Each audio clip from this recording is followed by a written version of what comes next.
Hello and welcome to another edition of East Vethnia.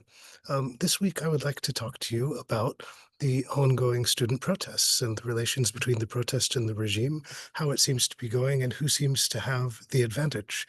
Um, and I can tell you this, that in July, when you saw street protests developing and in a different direction, things were looking pretty bad for the protests. They had had their meeting on June 28th on Vidovdan, at which speakers presented a political program that was not to the liking of many of the people who were supportive of the protests. They seemed to be flirting a little bit with some strange right wing and it was turning people off. And then the orchestrated violence by the regime, confrontations between police and protesters at the end of the day on the 28th of June developed, as was planned, into a series of street confrontations and blockades, pitting citizens protesting against police forces trying to open streets and undo the blockades. And it looked like the police were winning that battle. The street blockades were breaking down. There was another factor that was also weakening the protest, which is simply that time is the enemy of spontaneous and bottom-up movements. The longer that they last, the greater the likelihood that there is division, discrediting, loss of energy, and so on. And that appeared to be happening. But that is, now that we move into August, it seems, no longer the case. Now the regime is looking weaker, and the protests appear to be gaining steam. So let's try to take that apart and try to figure out why this has happened. And here's one thing that I think we can say: the situation in July, the weakening of the protest, was partly the result of some political mistakes by the students, but it was mostly a result of the decision of the regime to orchestrate violence, which had the desired result of weakening the protest. It became clear as time went on, however, that violence is all that the regime has. That's the only strategy it has at its disposal. Its propaganda is weak. If you look at the regime media, basically they're just doing name calling, and they're not doing it very persuasively. Fundamentally, the regime is demonstrating over and over again that it is not capable of resolving any problem or of answering any question. What it's capable of doing is orchestrating violence. And here's the big point about violence, is that any time a regime uses violence, it reveals its limitations. Um, it reveals limitations on what it can do.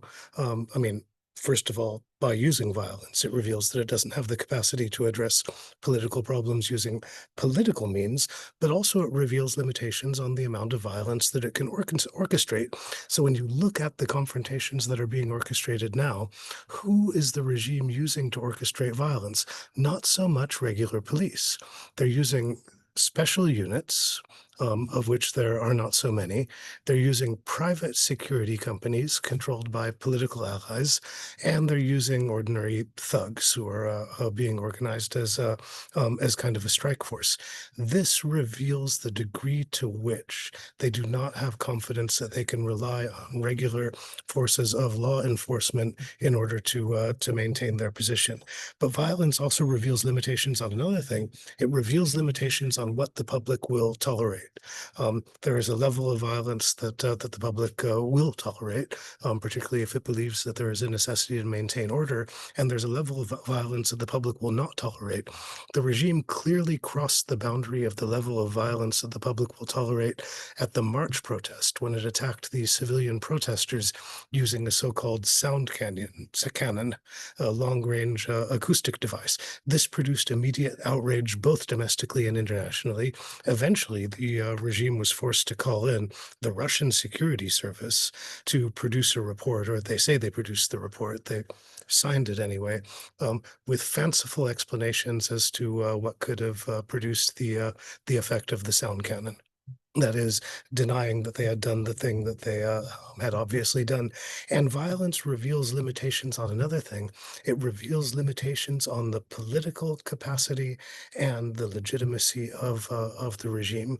If it turns out that this is a regime that is capable only of using force against civilians and not of doing anything else, not of resolving problems in anybody's lives, they will continue to be weakened, and that appears to be what's happening. So So what can we say about this? I mean, look, as time passes, the student movement, which looked very original, very creative, very energizing in the beginning, seems to be getting a little bit weaker, a little bit worse, more divided, losing its focus. Um, not able to sustain clarity about what its demands are. But now it appears that the protests are turning into principally protests against the use of violence against civilians, and that means that as bad as the students may be beginning to look as time passes, the regime is looking worse, and they are in a worse position, not so much because of any excellent moves that have been taken by the protest movement or any great creativity or great force or articulation of an alternative, because they haven't done any things.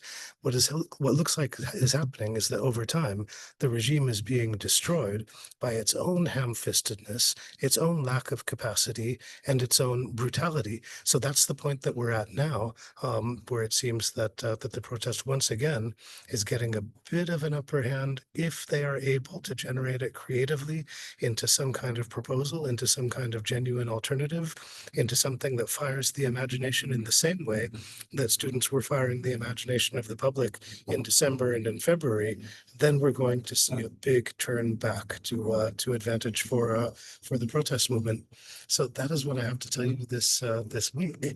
Thank you for listening. Thank you for your time and patience, and we will see you again.